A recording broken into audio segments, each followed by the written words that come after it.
Hello and welcome to the Volunteer Firefighter Podcast. My name is Ash and I'm joined with two members of my firefighting family. We got Todd. Hello. And we have Scott. Hey, family member. That's right. Perfect. This might be try number 3. And the last time I definitely called them just two buddies. So anyway, we are excessively exhausted. We're still kind of trying to catch up from our seminar weekend, which we are 1 week removed. I think tonight we're going to do a bit of a chat just on how everything went, how we felt everything went. We have gone through the entire event leading up to it, but there was some pretty interesting challenges that popped up, and we had to do a bit of a pivot. And I think everything ended up working pivot. I think everything ended up working out for the better. So a brief overview before we get into our challenges. So we had just shy of 400 firefighters that were registered and attended on site. Awesome. There was about 85 different departments that were represented here, and they were majorly from British Columbia, but we did have some representatives from Alberta, from Washington State, and as far east as Ontario. And they actually came out with our friends from Modus, and we'll chat about that whole scenario a little bit later as well. So all in all, with firefighters, instructors, vendors, we had over 500 people that kind of descended upon our community parks. We have a multi-baseball diamonds. We have a community arena and a hall. And we basically take over the park starting Thursday afternoon. And then we try to give it back by Sunday evening. In pretty good shape. Usually in really good shape. Usually it's in shape. Scorched grass. Yeah. So, like I said, this year we did have some hurdles that we had to overcome. Most of it was caused by Mother Nature in one way or another. So, yeah. What happened? It was moist. It was moist. It was like coastal rain too. It wasn't like nice downpour rain. It was like coastal, sit on top of us for 2 days rain. So normally in the past seminars, it's always been smoking hot, right? Yeah. Like we're looking for shade. You rip through your ice and water like crazy, which we have now again. Yes, which we're right back in it now. Mm-hmm. And yeah, this year it was pretty wet. Leading up to it was hot as well. Just for 2 days, it wasn't. A few things with that. We have that little creek that runs right through the middle of the event there. So with the runoff and the rain, it turned into a swiftwater creek with some sandbagging. Yeah, it was. Well, even I walked by at one point and we have the environmental emergency thing, which is about spills in the creek. And I walked by and there's all these sandbags stacked there. I'm like, is that for our session? Cool. And I'm like, oh no, that's for the creek that's about to overflow its banks. Yeah. Awesome. And I actually did overflow its banks in the morning when I arrived at 6 in the morning on Saturday to start setting up. I'm like, I drive into the parking lot. It's like there's a river running through the parking lot. And yeah, there's some debris that got built up.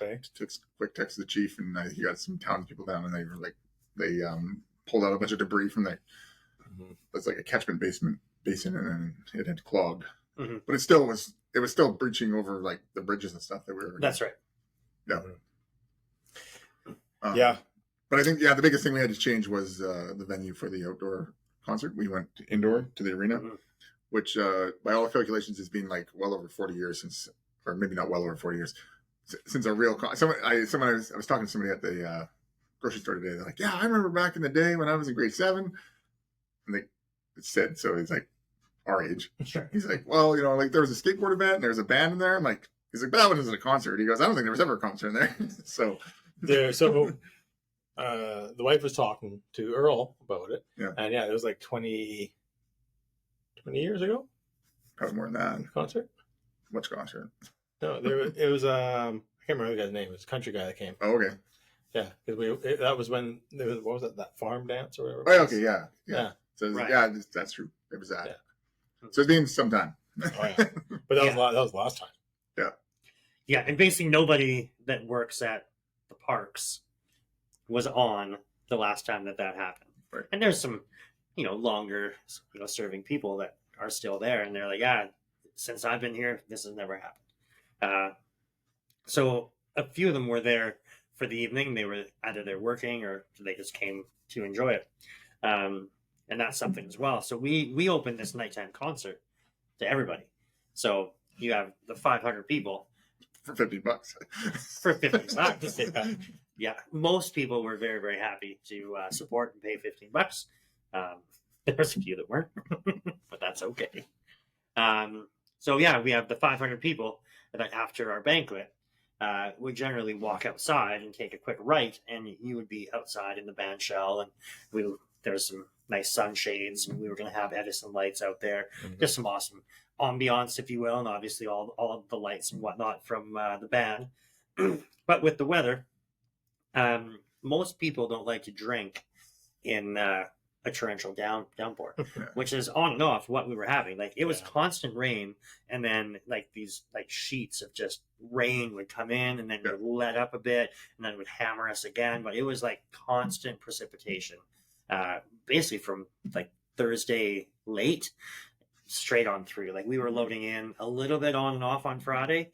Like it was overcast with a little bit, and then it just slowly got worse. And I think Saturday evening it actually died off the night of the concert. Yeah.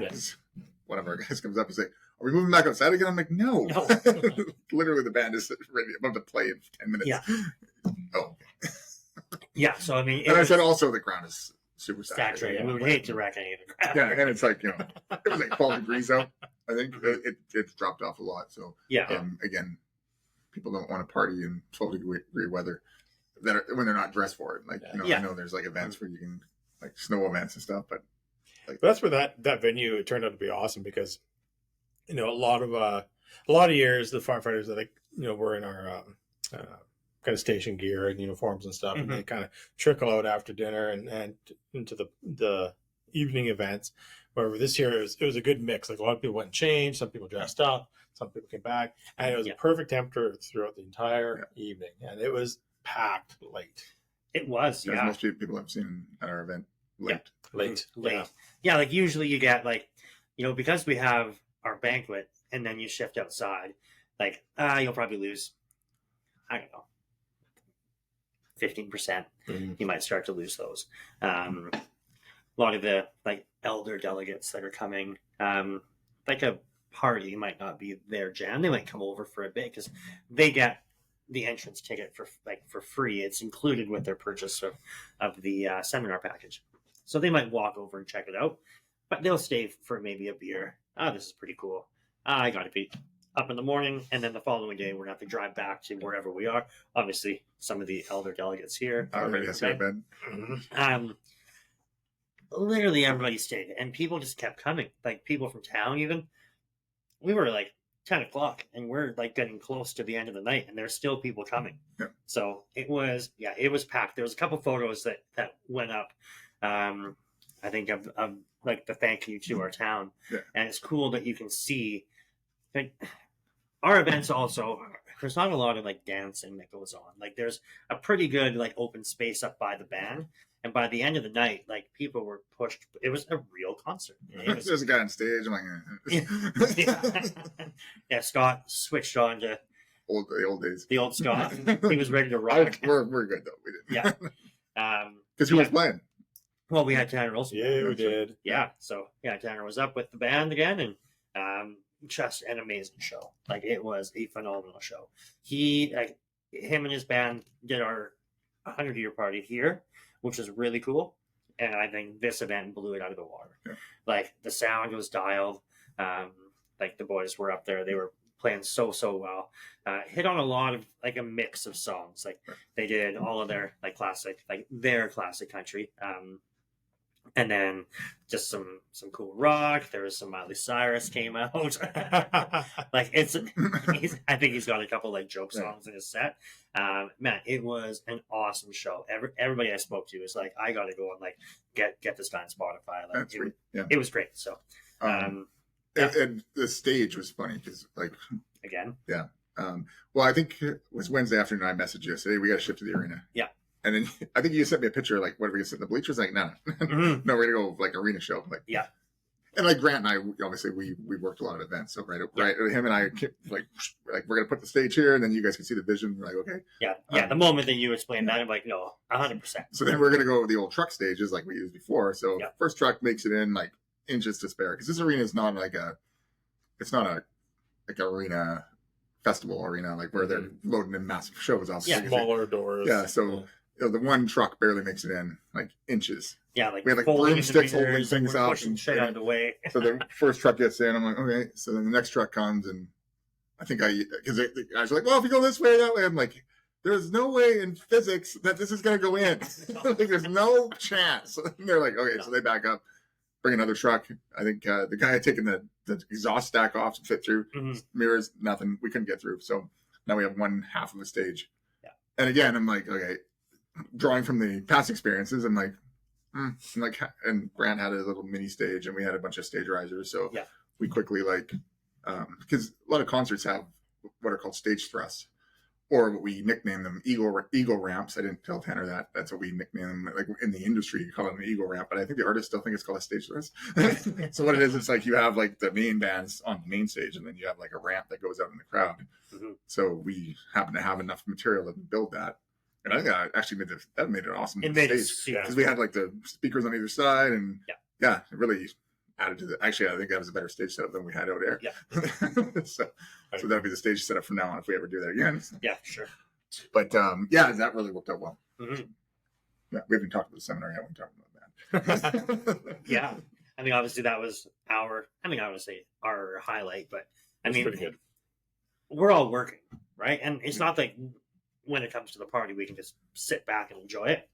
But there is a little bit of reprieve, right? Like, I think at one point in time, you were just like, you went up into the bleachers and And just had I just a bit of a observed. watch to make sure everything was good. Yeah. I actually sat back, like on the back side of the players' bench, and was kind of doing the same thing from floor level, but just kind of watching the band and the like dance area, and was able to take a couple quick moments to like really enjoy it. Yeah, it was great. I don't know what else we could say about that. I definitely enjoyed it because I wasn't working, so I had a bunch of gin. Yeah, you did. Yeah, it was fabulous. Yeah. No, it was a really, really cool event. Yeah, big thanks to everybody that came out there. We had a couple of the vendors stayed open. So Mhm. we were lined with like how many vendors at the end did we have in there? 20? Like 20-ish. Yeah. So we had a couple that stayed open. Basically more like the merch, like that T-shirts and we were selling ours. T-shirt. Right? I was wearing it right there. Yeah. Which is going to go on sale soon online. Yeah. Turn And around, then, turn around, Todd. Show. Oh, Yeah, there it is. there you go. I'm wearing the Fire Blues shirt. Nice. I'm wearing a shirt from 2012. So that's sure. It's been a long day. Okay.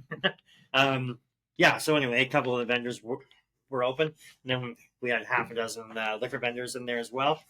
Worked out really, really well. So anyway, that's Saturday night. Saturday morning, I think, like Scott was saying, he shows up and the river's flooding, and like shit's crazy, and we still have to put on an opening ceremonies. So We're missing our guy. Normally puts on the opening ceremonies. that's right. We knew this. It wasn't like a surprise on Saturday Yeah. morning. It was a surprise, maybe 3 weeks prior, Yeah. maybe not quite Maybe 2 weeks prior. 2 weeks. Yeah. So normally we do a pyro, Mhm. something with pyro, like explosives and Mhm. things blown up. And a couple weeks prior, we finally get a hold of the pyro guy. And he's like, I'd love to, but my son is getting married and I can't. I'm like, Yeah. But he goes, well, you can, no, because I used to work with them years Yeah. ago. And I'm like, oh, it's been a while. Mhm. So me and Kevin drive down there, and he basically runs us through quick and dirty Yeah. pyro. So, and once he reminded me of it, I was like, okay, yeah, I got this. It's like it was actually a fairly easy thing. Yeah. But yeah, so Luke from Modus shows up, and I'm like, we're walking out there with shovels on Friday. He's like, where are we going? I'm like, oh, we're gonna dig some holes in this ball diamond. He's like, what? I'm like, we're gonna like divot it and put it back. He's like, oh, what are we putting in here? I'm like, well, some gas bomb mortars and a bunch of fireworks. He's like, what? He's like, what is this? I'm like, you'll see. He goes, I didn't know he actually did it here. He goes, I always saw the videos of our opener. He goes, I didn't actually know where it was. In this beautiful Yeah. grassy ball. And I said, yeah. I said, no. I said, we'll make it look nice at the end. Like, so we weren't really doing anything crazy this time. Yeah. In the grand scheme of our usual craziness. Yeah. So again, the weather wasn't cooperating. We had a welcome sign that we made out of wood. We soaked it with multiple, like with kerosene and gas, but it just was just so saturated with water that when the guys went to light it, we had a flamethrower mounted on a truck, which is a whole other thing. It was like a flamethrower with propane, so it wasn't like shooting naphtha or anything. So it wasn't like sticking, which would have been cool. Might have damaged the grass a bit. Might have damaged grass. But anyways, the guys had this kind of what we call the worst responder vehicle. It's this old Suburban. Yeah, it's an old like '79 Chevy Suburban. Yeah. It's an old medic unit from it's got a like forestry or something. One of our old Q sirens shoved in the engine engine compartment, and had a flamethrower mounted on the front. So they drove around, tried to light the sign, didn't happen, and then they turned around and they drove through the sign, which was supposed to happen. Part of the thing. And as they did that, I actually let Luke launch the. I was like, "Hey, you get to launch the part where he's like, what?" So I was just calling the shots for him, and yeah, it went pretty well. I think we had a couple we had a couple didn't go off, but no one knew that. It was still a pretty good boom and a bunch of fireworks and the people in front of me jumped. Yeah, good. That was good. I talked to the bomb squad afterwards because they actually did a demo at the end of the day, and so that was Saturday morning. The bomb squad did their thing Saturday afternoon after teaching all day. So and I was talking to the bomb squad. He's like, "Yeah, ours will be a little more realistic." I said, "Oh yeah, I know. This is all like we know like when stuff explodes, it's not gasoline bombs and so." Yeah, we're Hollywood. They're like realistic, and they're loud. Like their C4, a little bit of C4 was super loud, like usual. Yeah. But yeah, that was cool. So that was Saturday morning opener. Yeah. So, I guess to back it up a little bit more, even so Friday night we actually have a bit of a welcome party, if you will, at the hall here, and in years past. It doesn't really get busy until like 6:30 or 7, kind of right around there. And like we're all working still, and it's like 5:15, and there's a lineup at the door. Like people were here, and they were like 3:30. Yeah, like they were they were here before we opened. Yeah, like we had a couple guys walk in as we're unloading or as we were loading to take down to the grounds, and they're like, "Hey, can I come in and register yet?" We're like, "No, 2:45. Like come back in an hour." He's like, "Well." It says 3:30. I'm like, well, if you're here 45 minutes early, I'm going to tell you to be another 30 minutes late. He's like, oh, okay, fine. But people were excited. Yeah. They were like pumped to come. It's been a while. Just like the sea of like fire trucks and like more of a command truck or whatever. Like people would pile in the back of their command truck and cars or whatever. There was a few people that actually brought like full fire trucks because they're like, it's got our SCB in it. Like as soon as we pull all this stuff out, this truck's useless anyway, so we might as well bring it. We're like, okay. So Friday night was like the steady stream of people coming in. And again, like we try to have our like meeting area where you can come in and like socialize, and then we had a bit of a party out in the bay. And in years past, people would kind of gravitate to the bays, but I think because of the weather was a bit shady, people just wanted to be over in the other room, and like they were drinking heavily. So, like, and like not like getting pissed drunk or whatever, but they were like 1 or 2, 3 maybe each, where you would have like one guy might grab a beer and then kind of mosey around. The barbecue's going too. Yeah, right? so we had snacks, like hot dogs going. There's like veggie and fruit platters going, and like other such snacks. So yeah, it was wicked. So like just seeing the people that wanted to stay, wanted to hang out, you kind of got the vibe of the weekend. Like people were here for it, right? That foosball table was getting lit. Those guys were working hard. Yeah.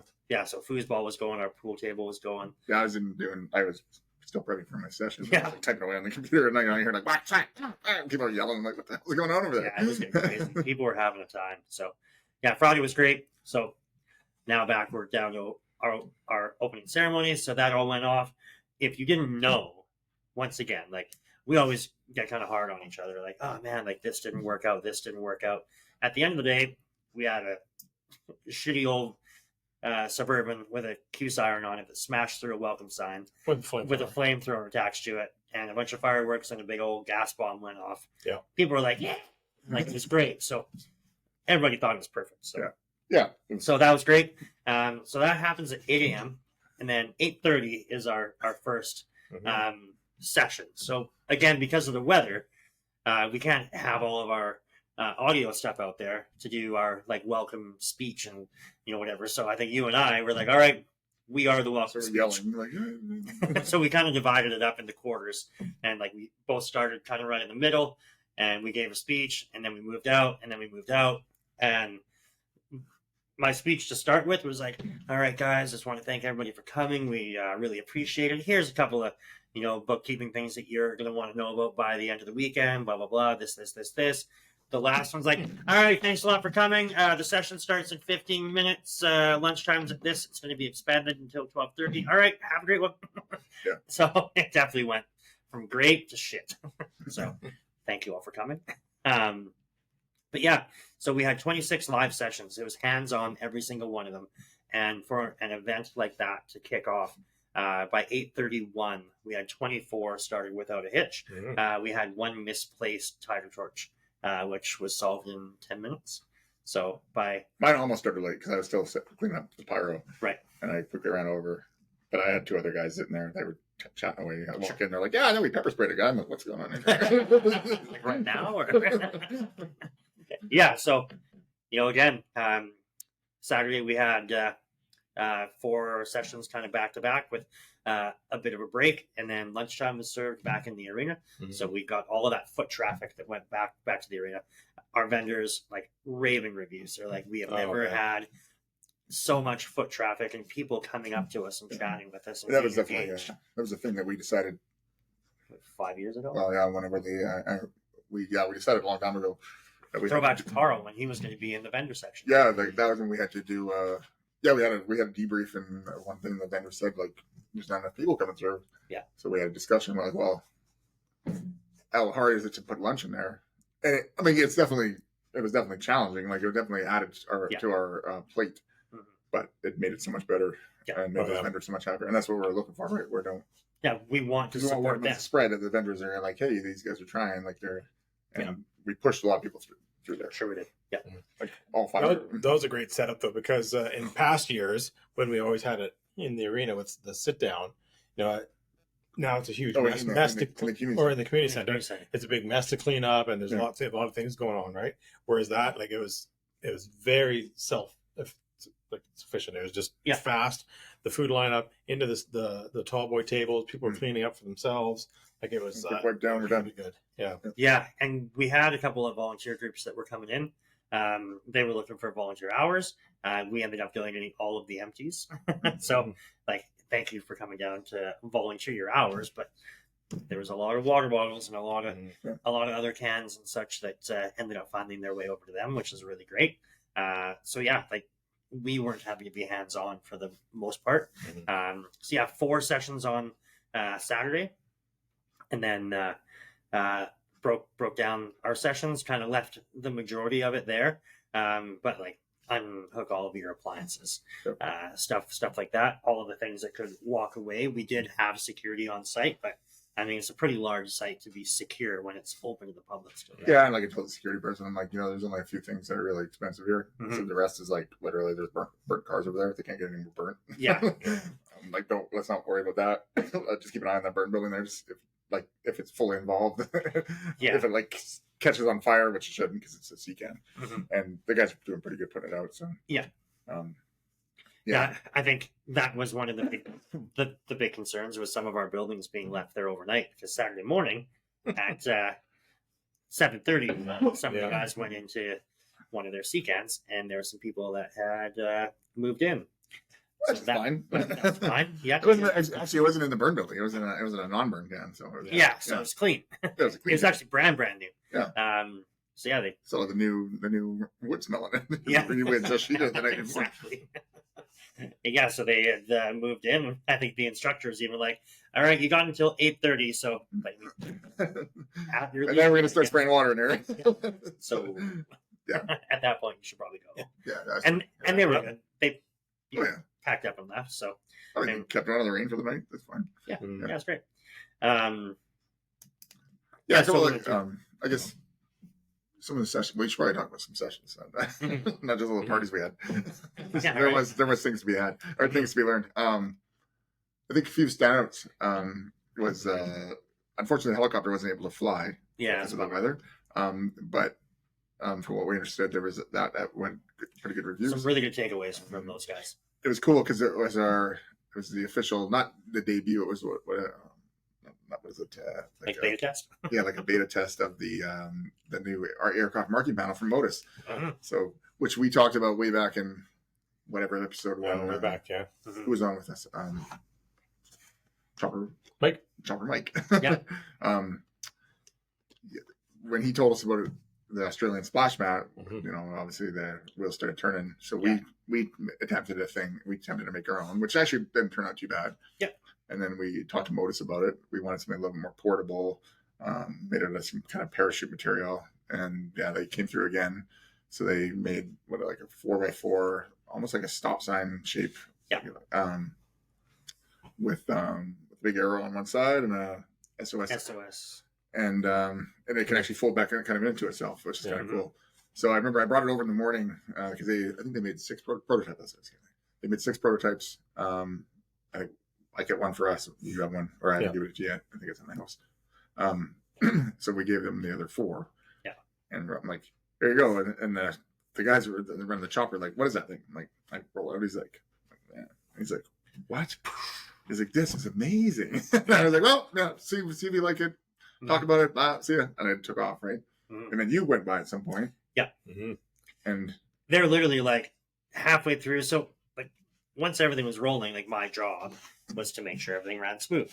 So I was going around from session to session, and I walk over, and I'm listening to like their instruction, and they're going through talking about the chopper, talking about working around them, blah blah blah, and then he gets over, and just as I'm walking up on the Sunday now, so I saw them on Saturday, and I didn't hear this as clearly, but as I'm walking up on the Sunday, he's going over the splash mat or the marking panel, and he's like, "Yeah, I want every department in BC to have one of these things." He says, "This will save a life." He says, "And it's going to make our lives a lot easier." And as he's saying this, he looks up and he sees me walking. He's like, "And you got that guy right there to thank." I'm like, "Wow, it's actually a team here." it's actually Australians. More so More so a whole continent. But What else was? I think I was just like a bit of this, right? So he's like, "Why don't you come and chat about it?" So I'm like, "Okay." So I just kind of said the story, and like it was actually us working with his team in 2021, 2, when we had our big fire here, and he was in the air for one of them. He did the drop where Glenn was like, "Oh, would you look at that?" You did? Yeah. Oh. So I thought it was Mike, but it was actually him. Oh. And then Mike was working with us previously that day. Yeah. Mhm. So basically saying like we've got a pretty good rapport with these guys. Like we work with them often. We know one of them personally. We obviously know both really well now. So it's easy to have that, those comms where you can be like, "Hey man," like just throw all of the professionalism out of the window. Be like, "Hey, yeah, can you give us a drop, whatever, 50 feet off my 50 tailboard. feet off my tailboard," right? Mhm. And okay, that makes sense. But then that got us all thinking, like, what if I don't have that marking point, right? Like, what if the engine's way away? Well, like we've had before. We've had like, I remember like comms over one time we were off our engine. We were probably, the 100, 200 feet into the not the woods, but in the brush.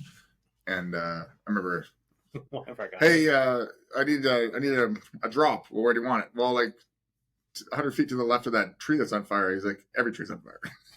Get better comm than that. And he's like, and he goes, "Well, what color helmet are you wearing?" And he said, he's like, "Okay, so you're that guy." He's like, "We're from association to where you are. What do you want?" And so he said, but that's also hard to figure out, right? Because there's Exactly. like, we're crawling around like ants down there. Yeah, we're all beetling around. So So basically, this thing is designed in comes this mat, right? for fucking down on the ground. And he really loved it for that. And he says it's going to make like those. He says we're idiots that are up in the air. and like we're a bunch of idiots down on the ground, Yeah. and like our worlds don't meet, right? So, you know, like we don't have that view, and they don't have ours. So he's like, this just takes all that guesswork out of it. You smash this thing down, it's got a massive arrow, and you say 50 feet It's got off. pockets, off- so when off you my put area. rocks or your water bottles in it to hold it down. And then on the other side is a big SOS. And he says, if I'm coming in to pull somebody out of a bad scenario, says if you've got cell phone, if you've got a waypoint, something that you can like drop, something that you can relay, this is where I am. But if I see this massive, I mean it's not massive, but like from the air, says this is going to stand out like a sore thumb. Says I am going to see you from a ways away, and I'm going to come in there, and like minutes mean life. So it says that's going to get me coming directly to you. And one of the other things just about that whole thing is he's talking about how much space these things need to touch down. Mm-hmm. He says there's landing, there's hover exit, and then there's like holy shit evac.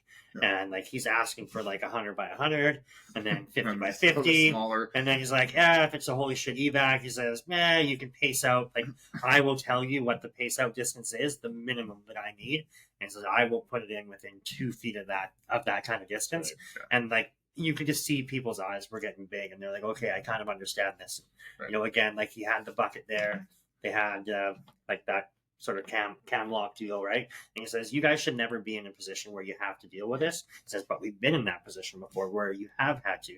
So if at any point in time you need to have hands on, I'd rather you have it here and now than out in the field. So everybody that was there got a chance to go up there, play with it, click, and move, right? So yeah, he's saying like he's like, I would love to see one of these or two of these or whatever in every apparatus with every crew in British Columbia.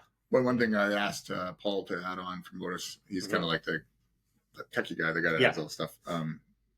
Because Todd even said, he's like, we should have some grommets on it. Yeah. Just if you carry some tent pigs in your backpack. Yeah. And then I also was thinking, okay, if you had a grommet, you could actually run a little bit of 550 cord through it, and then with a little carabiner, and you can actually hook it to your backpack or your.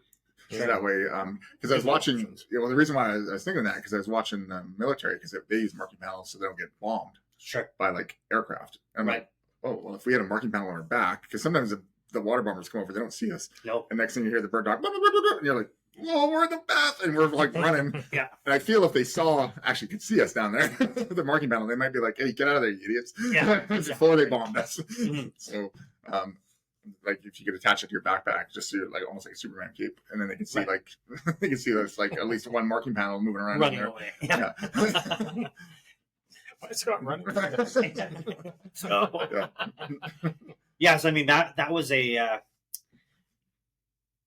kind of one of those ones that once we knew that the helicopter wasn't going to be able to fly, they actually borrowed one of their customers and brought it down there just as a bit of a static demo, and it still brought a lot of information. Yeah. But even without the helicopter in the air, going over the comms, going over just everything around it was really, really valuable, and a lot of people like spoke really, quite highly about it. You guys actually were on the list of really good takeaways as well, which again, you kind of certain people will gravitate to it, and certain people will shy away. Well, on paper, ours looked really boring because we were the only 2 classrooms. Yeah. So everyone's like.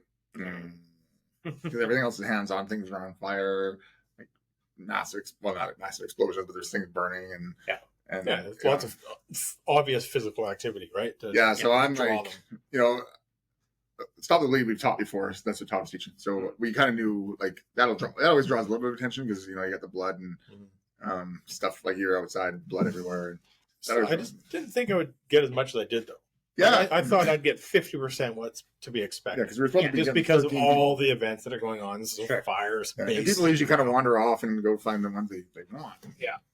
And then mine, I had a lesson plan, but at the same time, I'm like, how's this going to flake out? So I'm doing active shooter, and my opening statement every time I taught, I'm like, you're probably wondering what the hell we're doing here. I think I said, what the fuck? But I said, you're probably wondering why you're here. Because like, how does active shooter tie into fire? And everyone's like, and there's a lot of people with their arms crossed. I'm like, give me an hour. I said, I'll have you convinced. First time I did it, I'm like, I don't know if I'm going to have him convinced or not. But it laid out all the stats like we've talked about before on here, and then we did a little high fidelity sim at the end that got them thinking, got them going. That was fun because it was pretty like it was 45 minutes of kind of lecture, which Right. again on paper that was super boring. Mm-hmm. Didn't have any videos, didn't have any of that. We were just lecturing. Had some like some sheriffs there and stuff. We were talking it through and talked about some triaging and then the last 15 minutes, I was like, "Okay, everyone wearing our armor because we had the heavy plates on, like heavy armor, and go outside with the sheriffs." And then as soon as the door closed, I'm like, "Okay, everybody else, why don't you flip over the tables, chairs, whatever else is in here, make it look like a war zone." So, and then I had them lay down. I had little flashcards with their triage like category. So it was like yellow, like shot in the arm, tourniquet works. That's like yellow, right? And then red was like shot in chest, massive hemorrhage. And then black was like shot in the head, ashen. And I made these little blood mats out of felt because we were in like a classroom. Yeah. Like we weren't outside like Todd, so Todd could dump blood everywhere, but we were in this little classroom, so we couldn't really dump blood. And then had a smoke machine running, and I literally went on Spotify and I typed in "Screaming Man," and it's actually. I was joking. I think a Spotify Screaming Man probably got a lot of play that weekend because I was like playing it constantly, and it's literally just a guy like, "Ah!" and I just had it on repeat. So it was like and you were like, I think the first time I played it, someone from your session comes over, they're like, Everything "Yeah, okay, in here?" Like, "Yeah, we're fine." and you had like a small smoke going. machine to simulate because someone's like, "Should I have SCBA?" I'm like, "No, it's like simulating gun smoke, like gunshot from gunfire, right?" And they're like, "Oh," so I just get a little bit of haze in the air and just added to that chaos, right? And the and then a smoke alarm going. So it was like again all added to the chaos. Audible. Yeah. So they had to come in and do a real quick triage, put them on the quick litters and get them out. But yeah, so by the end, I think you and I, a couple of other guys, like one of the guys from Carfire, he came over. He's like, "Man, like it's like Sunday afternoon." He's like, "I have like 4 people at my event now." He goes, "Everybody's over here." I was like, "Oh," but I think it's because it was unique for the two. Like people don't see that very much. Like, they don't see Stop the Bleeding. They don't see active shooters. So it's like, people do see Carfire and they see these other training events. And with us, it's like this is definitely a weird kind of thing. Well, and it is what you make it too. Like especially for the Stop the Bleed stuff. Like I always canvass kind of everybody that would come in. Like, hey, like who's heard of this? Who's done some of this skills? And every now and then you get 1 or 2 people that put their hand up about it. Then some like, "Oh yeah, well I'm an EMR. I've done this." And then we get into it, and I start throwing some numbers at them for, what the body does and the clotting factors and how your clots work and all this stuff. And then they're like, "Ooh, like we weren't taught that." Like they weren't taught anyway. And then like just the proper tourniquet placements and things to think about, and then the actual wound packing skills and not to dislodge the clot. Or we're chatting each other up too because I'm like putting people into your sessions. You're putting people in my session. Exactly. Yeah, so it was really good. And I probably had anywhere between kind of the 13, 14 to 18 to 20 pretty much every time. It was interesting because I had people like beginning Saturday morning. I'd be like, because I had to do a quick tourniquet application thing too. So I'm like, "Anyone know how to put a tourniquet on here?" And like 2 people put their hand up. I'm like, "Okay, I'm just going to do quick and dirty because Todd's teaching it next door. So if you want the more advanced, they go next door. But I'm going to teach quick dirty." By Sunday afternoon, I had like half the class would have their hand up. Like, "Hey, who's done tourniquet applications?" Like, "Learn from him?" "Yep." "Okay, Bert." So how many people cry on a Friday? So my talk was a lot shorter. Yeah, it was good. And the other thing I really pushed and sold was the awareness of what that course, can do. Is you can take that back to your department as training officers and whatnot. And, I talked about like my fancy wound packers, like, and I just checked the price actually yesterday. It's like, this is $700. Yeah. American. Right. Like it's crazy versus, the $6 to $8 yoga block. So I had people taking pictures of the gear, taking pictures of all my notes for the clotting factors.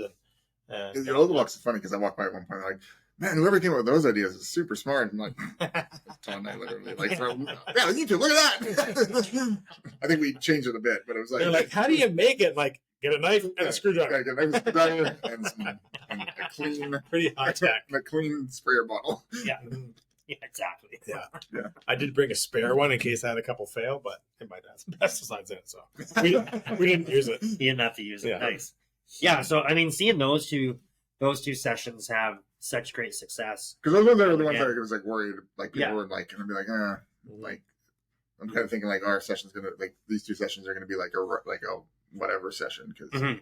like a filler session because it's like a classroom, no one's gonna want to be in there. Mhm. Yeah. I actually thought the first in Saturday morning, I'm like, oh, everybody's in here because it's raining, and then I'm like, look, it's not raining anymore. Everyone's still in here. Yeah, it's still Interesting. happening. Yeah. hmm And like even as far as I'm gonna get this wrong, but the assistant to the regional fire chief Was it Was it?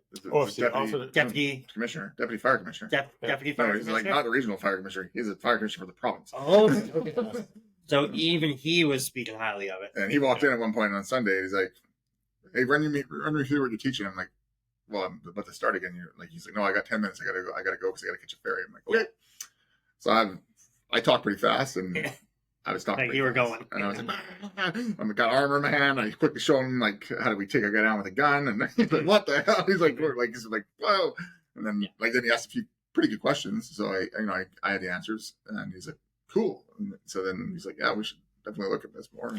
Yeah, Um, and it's really cool to see. So after he spoke to you, I caught him chatting with Chief Bob, who Bob, bless him, he's like, this isn't really for us. But now he's all in. Like you're a pretty good salesman when it comes to things that you're Don't really actually want to passionate sell. about, right? Yeah, I'm not a good salesman if I want to sell actual like shoes or something. Like when it's something that you're passionate about. So like Bob's been kind of softening to the idea of this, right? And then I think seeing it, like actually being able to see it unfold, he was like right there with him, like, yeah, that Scott guy is, when he's hooked on something, like he's gonna push it until you believe it, or until he knows that you're not going to. Like we don't cram shit down guys' throats too bad around here.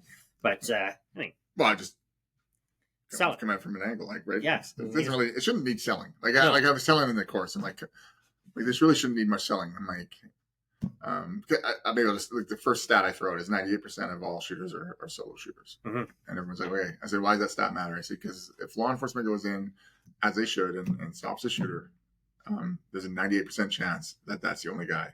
Yeah. And now everyone's waiting because it's a warm zone. Everyone's holding until the police totally clear the place. Yeah. I'm like, that's like the attack team going in and putting a knock on a fire, Mhm. and then everyone waiting outside until the attack team clears the whole building before they send in like the mop up team. Yeah. And they're like, oh. So that helped because I was relating it from law enforcement to fire and back and forth, and I think that really helped sell it. I'm not selling. I keep saying selling, and actually one of the guys kept saying selling. I'm like, we're not selling like soap here. Like we're planting the seeds, and we're like just pushing it along a little bit, right? Mhm. Like, giving a little nudge. So Yeah, so I mean, seeing guys like Chief Bob, once he sees it, he's like, like now I get it, right? Which is really really cool to see. So again, like your guys' sessions was a welcome surprise, I guess. And I only bring this up not because it's us, but because again, I was like pleasantly surprised people actually enjoyed it. Yeah. And then of course we had some standouts from our, like we had we had Fortis gases there, and they have massive flames, and so of course it looks really cool. And Ray's a great instructor. Like Ray's awesome. So he's there from Fortis, and we had lots of different ones. But I got to give kudos to Adam and Glenn. 100%. Like Force Entry kind of got forced on them. Yep. Because the guys we normally get weren't able to make it with their doors or anything. So that was kind of like not last minute, but like a month out, a month or 2 out, and I was kind of like, okay, I guess we're not going to have Force Entry. And then we had a discussion, and the chief's like, well, why can't we? I was like, well, we need to build another door. He's like, let's build another door. So okay. He goes, we should have another door anyway. So so quickly got Dennis to build us another door, which actually I think is a better door. Because I mean the first door was kind of his prototype door, and then this one is out. So it's learned, right? There's way better purchase points now, and and then everything I hear was like, because like Glenn and We had Adam, a lot of people there. Yeah, we threw that. We kind of like again. I'm like, hey, can you guys teach us? Yeah, and then I'm like, okay, sure. And they're like, yep. And literally, he's like, man, I've never watched so much Force Entry video in my life. Yeah. And like, so that's what you want to see. Yeah. Like actually, like, he really put a lot of thought into it, both of them. And we had nothing but good stuff. It was really cool to see. So like to kind of pump both of their tires. I came to the hall Thursday early, and they were both outside at their doors. And I kind of parked kind of close by to load some shit up, and I could hear he's like running through his session, and like he would teach Glenn, and then Glenn would teach Adam, and they were going back and forth, and they were refining their sessions. That's cool. And that's what, like, again, good like job. big props to those guys. And like there was a couple of those guys in the department. Like I got to tip my hat to the force entry crew. I got to tip my hat to Kevin Vetch. Yeah, because he was refining like the Like fire. he was all in. Like he had like science. Like he was like, hey, if I put like 2 pellets on, it's not nearly enough. And if I put 10 on, it kills people. It's like he was like he melted some guys. Like one of the guys' visors off because it was too hot. So he's like, oh yeah, this like he had to That's find too like the much. Goldilocks zone, the Goldilocks fire zone. And then he's like, how much venting, and like he understood. By the end of it, he had his little burn Yeah. down the hot box. When I told him that we put it back together down at the training grounds, because like we got some extra cans now, so I'm like, well, if I'm going to put them there, I might as well put them together. And he's like, sweet.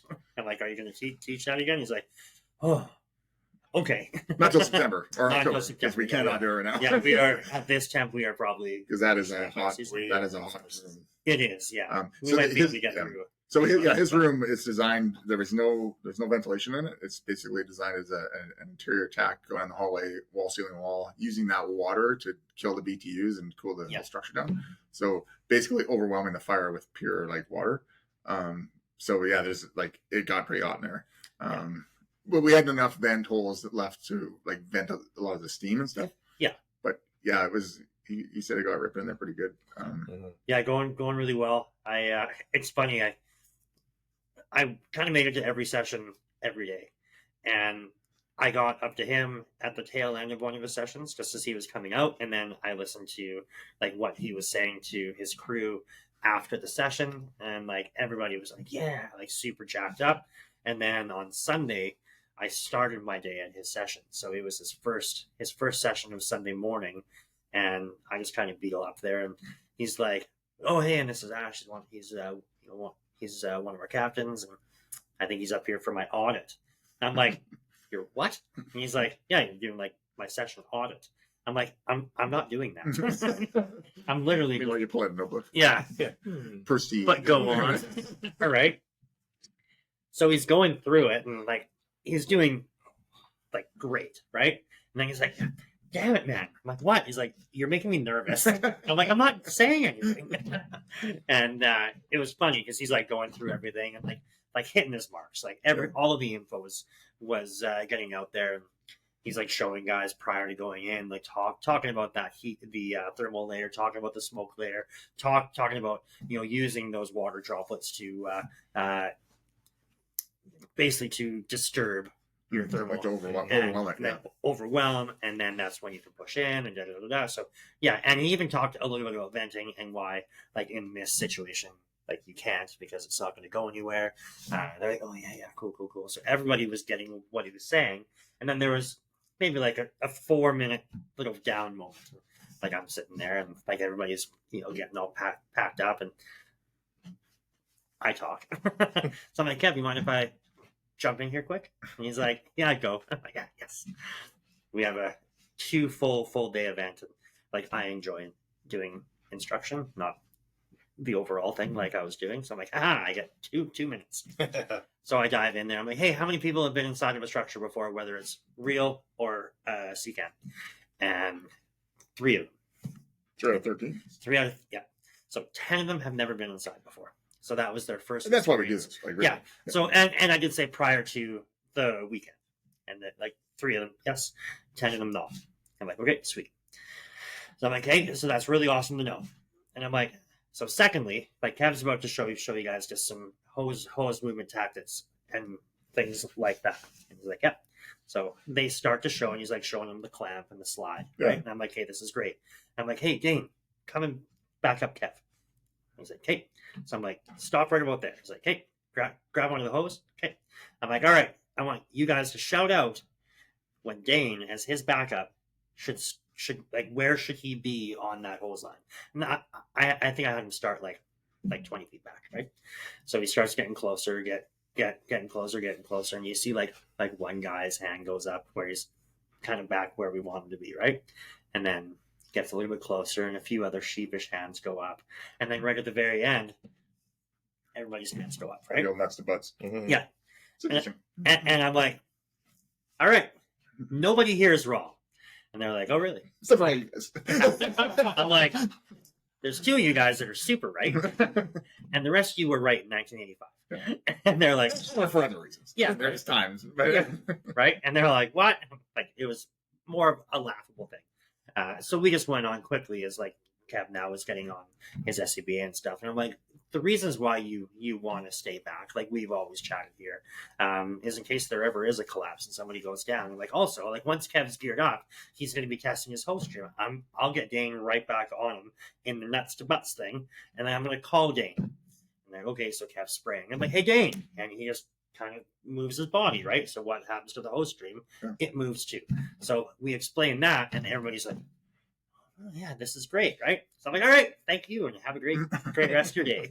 Beetle off, and Kev's like, fuck you. 2 bits in. Yeah, right. So I was like, yeah, it was a pretty wicked weekend that I got to instruct for 2 minutes, but it was a lot of fun. Kev's group did really, really well. He says that was the largest. So he asked that question prior, or I think he was putting it at the end, like when they were Actually, talking at jumped the over very his. end. Yeah. So I Jumped over kind of fucked him over, which is classic us here. And he says, yeah, like usually at the end, he would then come back in and be like, hey, so how many people have ever been inside before? Was this your first experience? Like, what was the deal, right? So he says that was, when I chatted to him afterwards, the largest group that had never seen like inside live Wow. fire, Right. which is just kind of like luck of the draw as the teams are made. Well, that's what we're doing. Because we got like chiefs that show up and actually pack up and train. We have training officers that come, and then we have rookies. Mhm. Like Or just just departments that don't Right. do a lot of live fire. Yeah, Right. exactly. Or, Mhm. or get a lot of structure fires, or maybe they don't even train that standard. Yeah. Right. And we're giving that little taste. So we did chat at the very end of the session about like in BC we went off of something called the playbook, which is now the minimum firefighter standards, blah blah blah blah blah. So we did even touch on that just as we were like group chatting about like how you can interpret the rules. We are an interior certified department, which is great. We have all of our regional district departments that are exterior ops only, which we say like that doesn't mean that you can't open the front door. You can't go into the IDLH environment. Mhm. And we're like, what we don't want to do is send you guys back and be like, Oliver said that we can go in.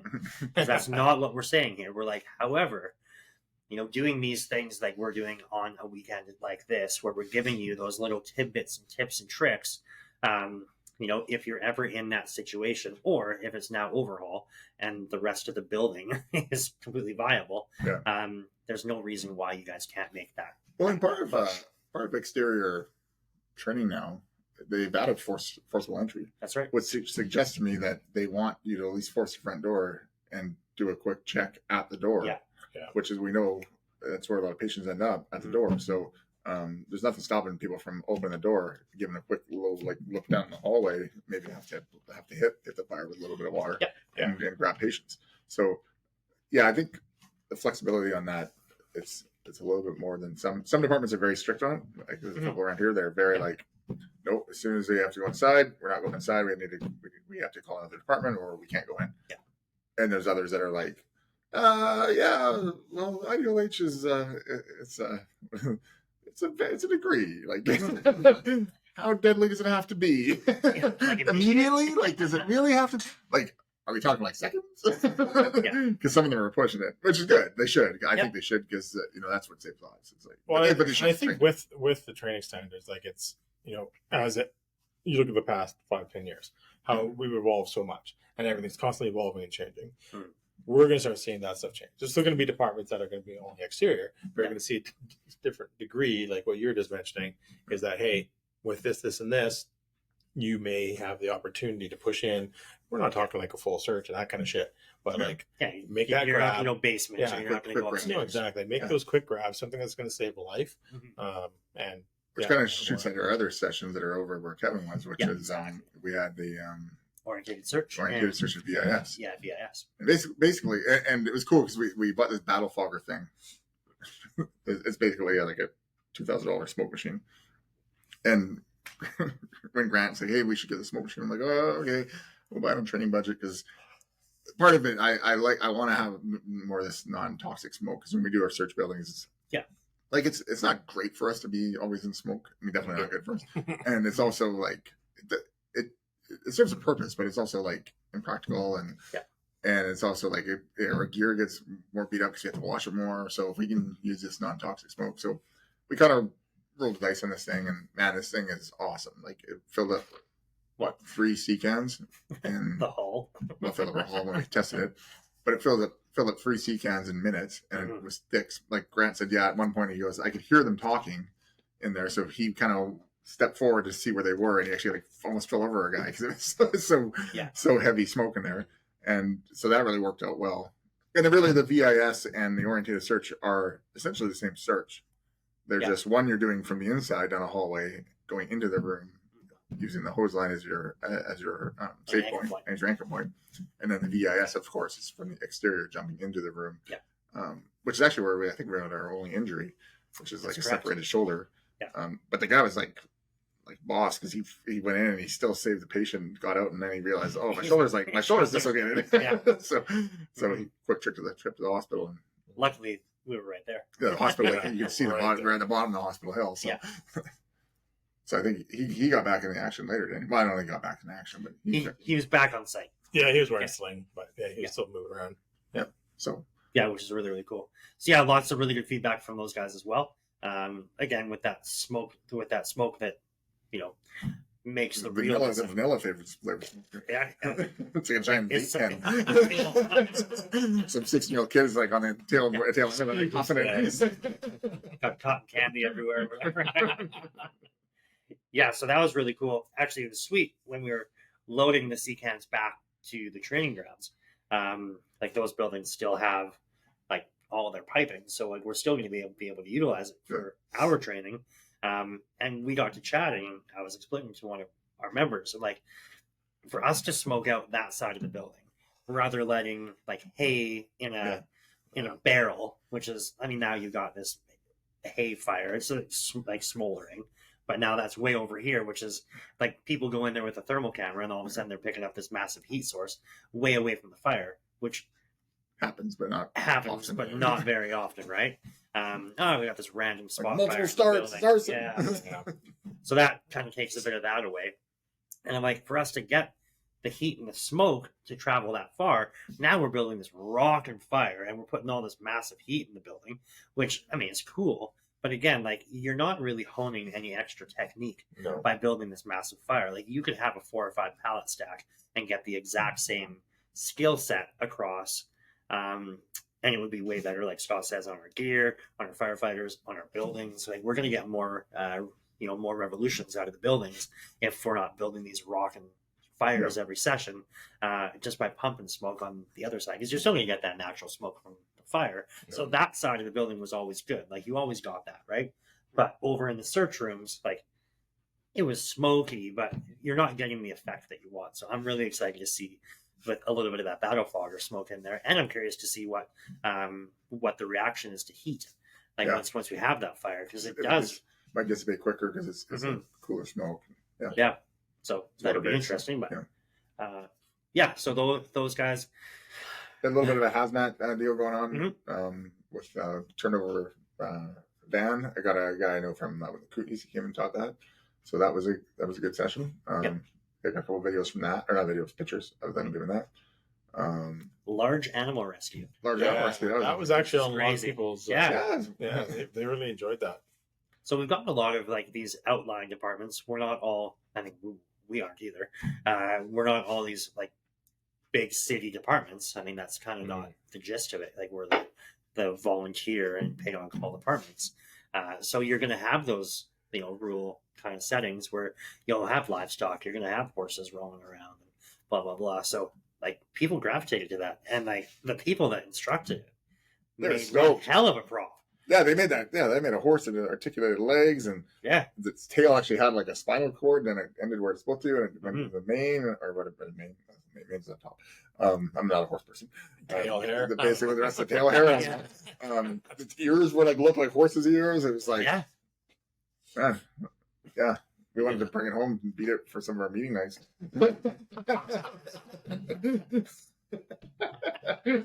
Oh man. Oh man. But it was definitely like like I never saw it laying down in the. Did they lay it in a pen? I never got over there. Like, So they actually had an enclosure. Yeah. So they fenced it in. So I didn't see it like when they were in there. I actually caught them both before they started, and then the second day was right at the tail end, if you will. So the rescue had already happened. Right. But yeah, like people were walking away from it. They're like, "Oh, that was crazy." I'm like, "It's crazy." It's a Like, wooden horse. but I mean, It's cool. yeah, it was really, really cool. Yeah. So all of these kind of like new one-off sessions that we brought to the table, like we always have live fire. We're always going to have Fortis, and like Fortis is amazing, and like they need to be there. Like it's a staple, and people get a ton out of it. Yeah.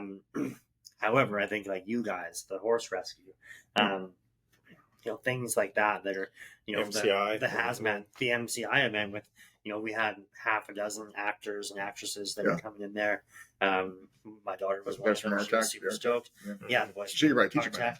Hey, She could probably teach it. she's pretty switched on. Yeah, she's like, She's like rattling stuff off. I'm like, you're listening to me. So it was really, really cool to see. I kind of frequented over there because it was on my like walking path it was actually right at the very end of the creek that was about to spill over. So I found myself down there often. So I kind of poked my head over. I'm like, is Gabby alive? Oh, she's upside down in the car. Cool. Yeah. So yeah, like really, really cool. People took a lot away from that as well. What else? Like we had our year vehicle fire. We had our burn pan. Our burn pan, which attracts all attention because it's a a giant fire. Fire, right? So a lot of photos from that one. Yeah, and then positive pressure building. Yep, that's always a good takeaway bonus teaching that. Just there's a bunch of missing, but Rick from your guys. Yeah, the Rick group was really good as well. It sounds like another popular one on everybody's list. What are we talking about? The ambulance kind of canvas. Yeah, so the ambulance guys, like I was chatting with them on it, and it's a very, very mixed groups coming through. Yeah. Sunday, of course, was very thin for numbers. Yeah. For them, as they're with us. Yeah, exactly. But so like some people in there like no FR training to like people like new to it that wanted to learn. Right. So some classes they would do a certain kind of skill. For like this high fidelity sims. What? Well, that was actually one of the questions. Yeah. Because it was kind of like, hey, it wasn't really like this is the lesson plan. It was more like, hey. They kind of they had a plan and they kind of canvassed everybody and then said, okay, well we're gonna do like high fidelity CPR stuff, and then tie that into like patient assessment for critical patients, things like that, and then other considerations. Then there's a few questions coming up, and then they're like, hey, can you teach me, neonatal resuscitation and like all this stuff? And it's like, oh geez, man, okay, like so next thing you know, Austin's got the board out and he's got all this stuff on there, and which was fantastic because some people, like the smaller groups, they went to them and was like, hey, teach us a proper style of assessment for this type of patient, and they really broke it down to a lot of key areas. So those are the people that were very switched on to FR that really wanted to learn that type of stuff. So it was good. And I think that's the same angle as the ropes guys took too, because they just kind of went.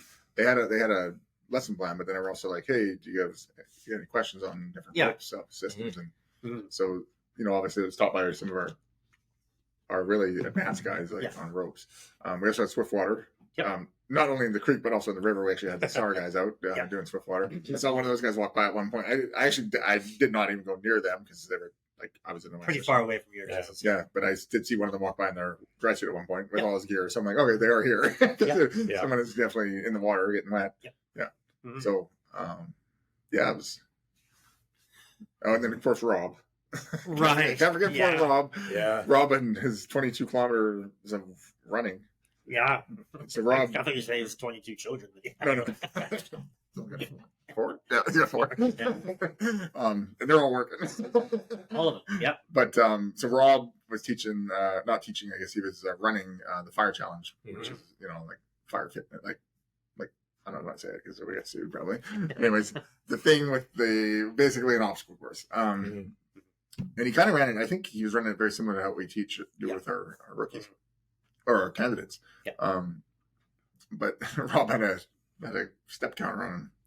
That's right. And so Rob is awesome because he runs with it. Like he goes with everybody.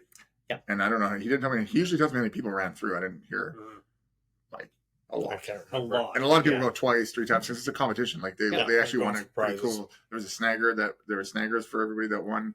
Yeah, and that it was was engraved. engraved with the championship on there. Mhm. So he said he did on Saturday 22 kilometers. Yeah. Which I think is a marathon.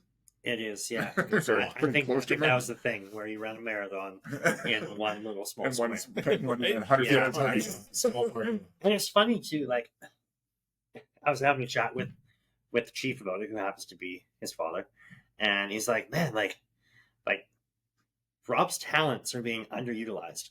Like, he could instruct any of the other sessions and Right. like excel at it, right?"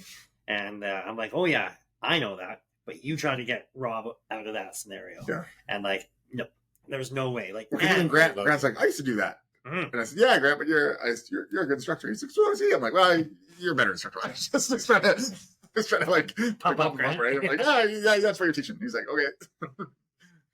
Yeah, like, That's Rob Jam, though. Yeah, Rob It is. He owns that, and he's so good at that. Yeah. He has a lot of fun with it. he does. And like, Yeah. again, he folds in his two boys help out a ton. Like, and his wife's there, his daughter. I mean, he's got like the whole Grant family's there. Mhm. Yeah. And so they ran through, and like some of the times that were coming out of there was damn impressive. The fastest time of the day, or for the weekend, sorry, So 152, was 1:44. 144. Yeah, a minute 44 to run the course. And like they kind of like went off the mark. Like when we do our door breach prop, we kind of nicknamed it the Big Joe, because the guy that built it for us was big and his name is Joe. So we're pretty smart when we come up with our names here. Like we take a knee, and like you're simulating like doing the hit and the drive Yeah. when you're breaching a door. Guys were swinging for the fences. Yeah, they were like, if Yeah. they would have missed, they would kill their partner. Yeah, It was real door breach. Yeah, so it's like arm fractured and doors in half or whatever, right? So like they were going for speed, a little bit less on the technique. Yeah. But yeah, a minute 44 was the fastest male time of the weekend, and I forget what the final number was on Saturday for the female time, but on Sunday midday, I think it was during one of the breaks. Because that's the other thing is people will go there during the breaks, they'll go there during the lunch. Yeah. So like That's an open session. it's So- just and open. it's So marked you on the just come. map as an open session.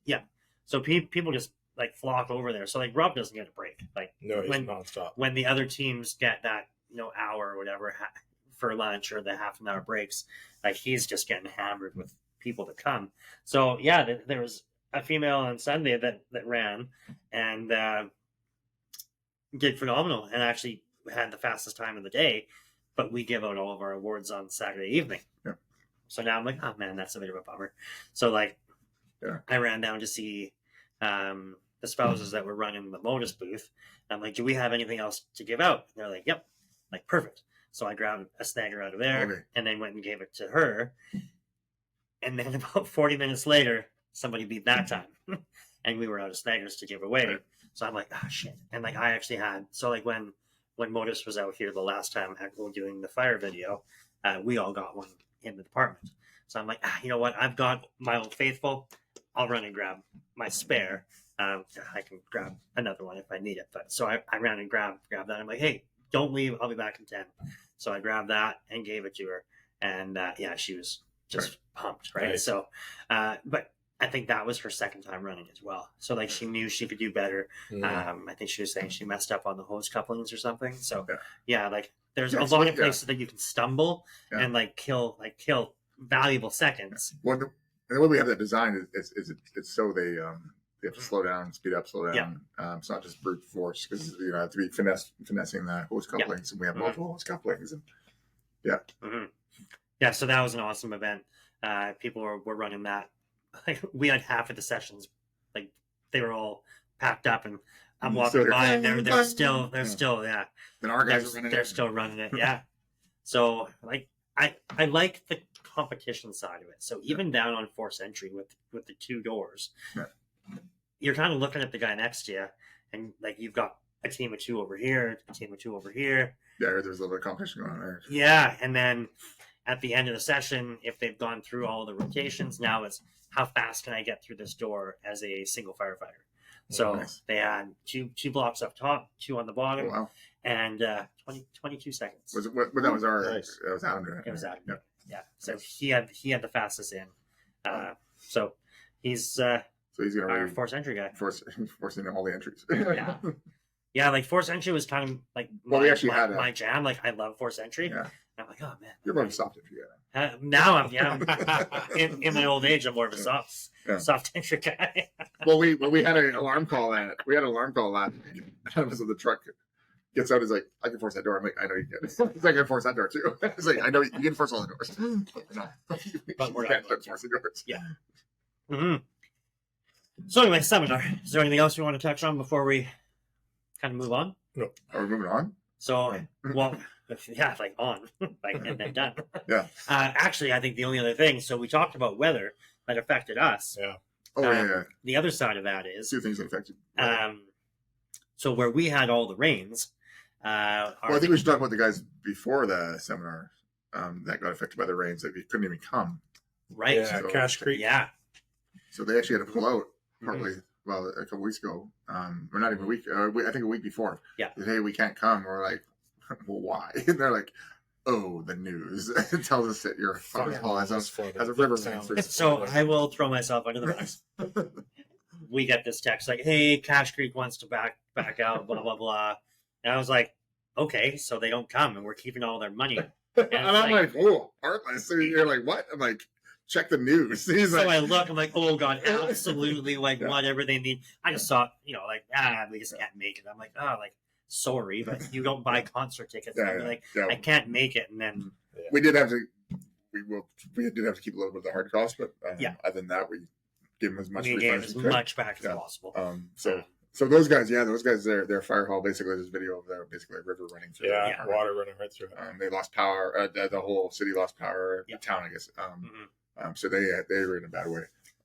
I Yeah. think I was reading the news today that the river is now going down It's a bit. rescinded a bit, yeah. Mm-hmm.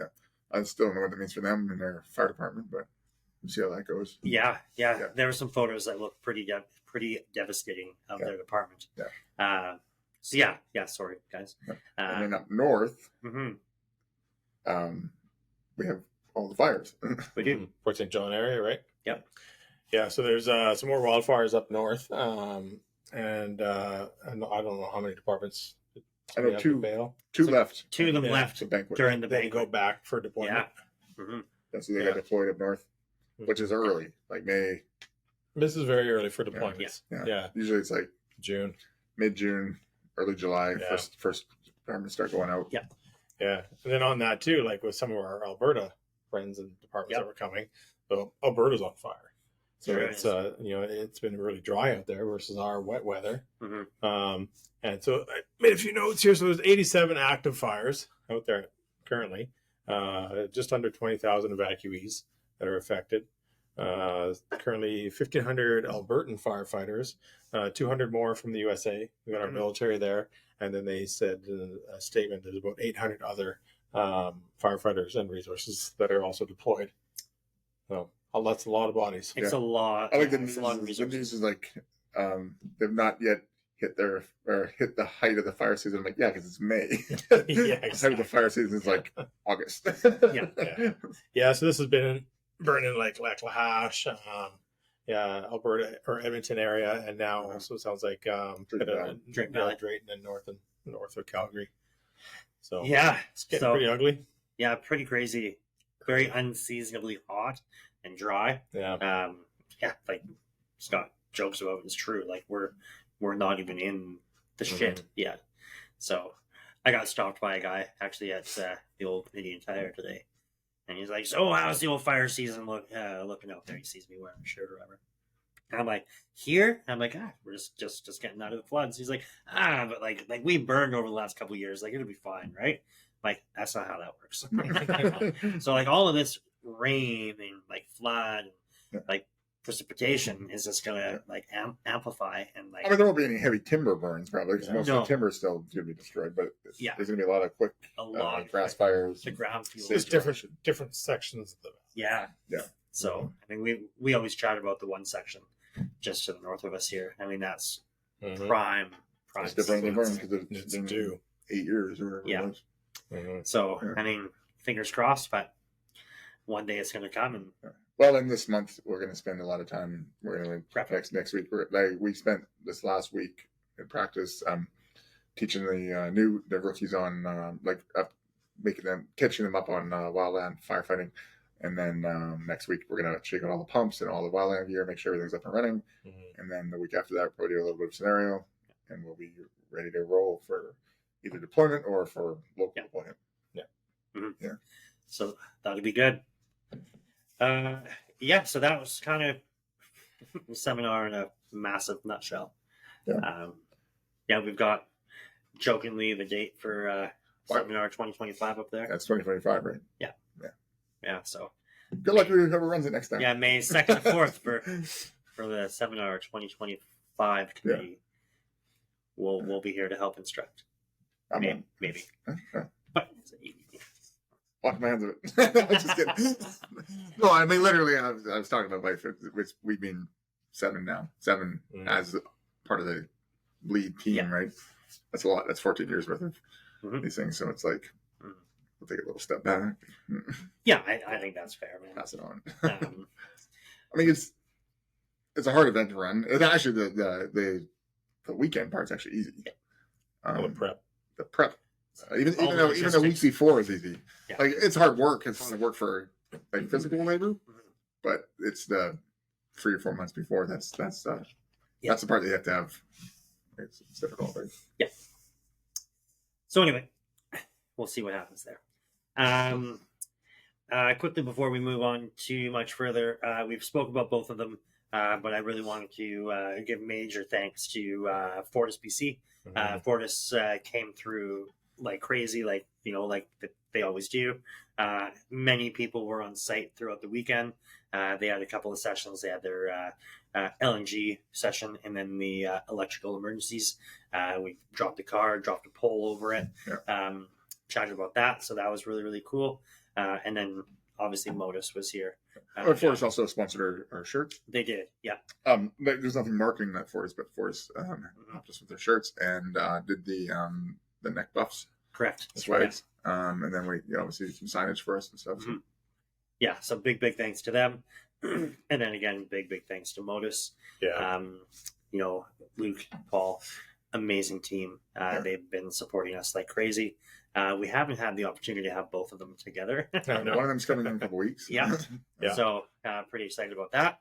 So we're going to continue to work with that team, and we're super excited about the future of them. Just a chance that we did one prototype we talked about already with the marking panel, but then also we prototyped their tactical vests. That's right. Their plate carrier vest. Plate carrier. So I got to prototype that, and it went over really well. So yeah, we're kind of like the prototype. We test their stuff, and and then actually Adam and Glenn, I gave them a few wedges, and so they were giving me feedback on that. So I was telling them about that, trying to make it a little more sticky, and they had a heavy hitter and some of the lighter ones. So obviously the lighter, like I told, so they're not really designed to be hit for an entire weekend on a metal door frame. Yeah, on a metal door frame. Of course you're gonna get warped and bent and beat up. So and as far when I heard from Glenn, the heavy hitter actually held up really well. Good. Obviously the lighter ones aren't gonna hold up for Yeah.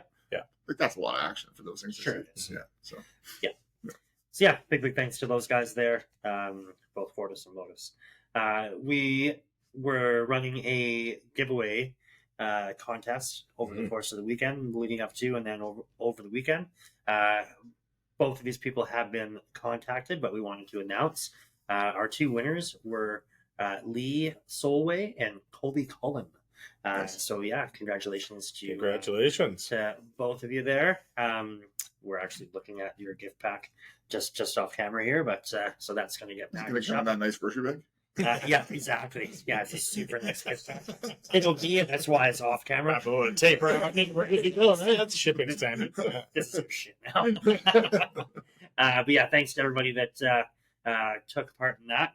We're definitely happy be able to reward the two there.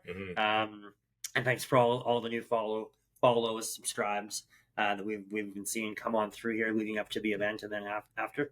And thanks to everybody that took a moment that does follow us over the course of the seminar to come up and say hi.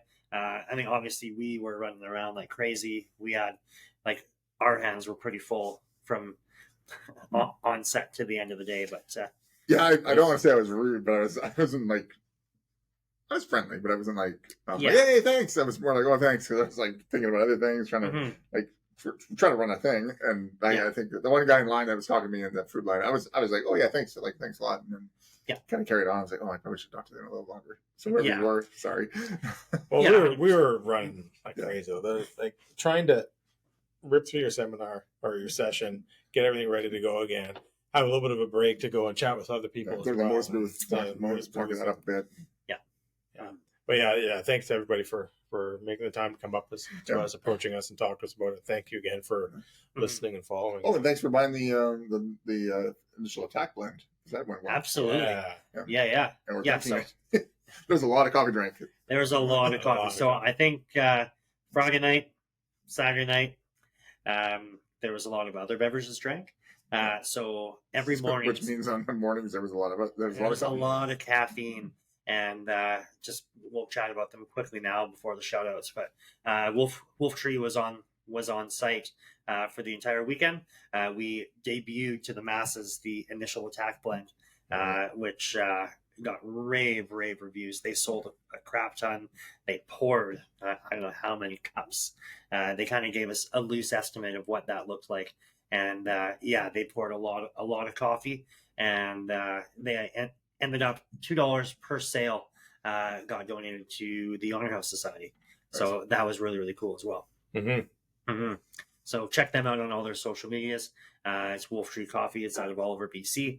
They're doing deliveries up and down the Okanagan Valley, and I think they're gearing up for shipping as well. So watch for that. So Wolf Tree. I have an internet problem, so we're just going to go fast now, right? Yeah. So we're having some internet connectivity issues here. So for shout outs, we don't want to miss anybody. We really want to give them the time that they deserve. However, our little green light might drop off again here. So Wolf Tree, let's give them a like and a follow. Wolf Tree Coffee out of the Okanagan. We've obviously got Modus that we've chatted about at length here in many podcasts prior. Use discount code DTFF5 for any of their product. Amazing group. Watch for more of us working with them. Stop the Bleed. Yeah, stopthebleed.org or .ca. You can go check it out. You can see if you want to become an instructor. It'll give you the information to log in and stop that bleed. So tourniquet application, wound packing, and direct pressure. I think every one of our shout out was utilized this last weekend or during the seminar. I think it was. Because the next one is RTAC. Dr. Nick. So they came with MCI and they taught the MCI course for the weekend. Like you're saying, your daughter was in there. Yep. And then Tanner Olsen. Yeah, country music out of the West Coast of Canada. Chowak. Check them out on Spotify. Yeah, lastly, you have us. We're there too. Oh, no. One more. The only place that wasn't represented is the Manscaped. Oh, yeah. Yeah. Right. So... Well, it was represented. It was represented. You just couldn't see it. Yeah, thank God you could not see it. Although this weekend you almost saw it. But anyways, that's a whole different story. So, yeah, Manscaped, we're using a lot of their product. We've got the Lawnmower 2.0, 4.0, sorry. 4.0. We've got Weed the Whacker. Weed Whacker 2.0, using some of their like crop mops and some of the other rejuvenator products. Working out really well. We're loving the product. It's actually one of our giveaways. We're giving away some of the Manscaped product there as well. Ties into the firefighter cancer awareness, keeping that whole area clean. A lot of the absorption happens from the groin region, so keeping that area clean and tidy allows you to clean easier afterwards as well. So give them a quick check out, and discount code DTFF20 gets you 20% off with free shipping. Your balls will thank you. Your balls will thank you. Mhm. Lastly is us. And lastly, now is us. You made it this far. I'll be surprised. But thanks a lot for tuning in. Again, thanks for everybody that came up and took the time to give us a quick hi and a chat at the seminar. And for everybody that reaches out, everybody that took part in our giveaway challenge. Yeah, we really appreciate you. Find us on all of our social medias: Facebook, Instagram, TikTok, YouTube. This will be up on YouTube as well if you're listening on our on your regular podcast platforms. Give us a like, share, subscribe. Helps us get out in front of more people. And if you're on the Facebooks and you're following our old page, make sure you've switched over to the new. All of our content and information will be pushed over to the new page. We're still going to keep the old one active for a while. They were But going to start eventually- putting those Rick rolls on there. Yeah, That's all we're going to put on there from now on. exactly. I don't know. Exactly. Anyways, that's all. All right. I guess that's it for Scott. All right. Doug, Thank you. Good night. thanks everybody. As always, stay safe, stay DTFF.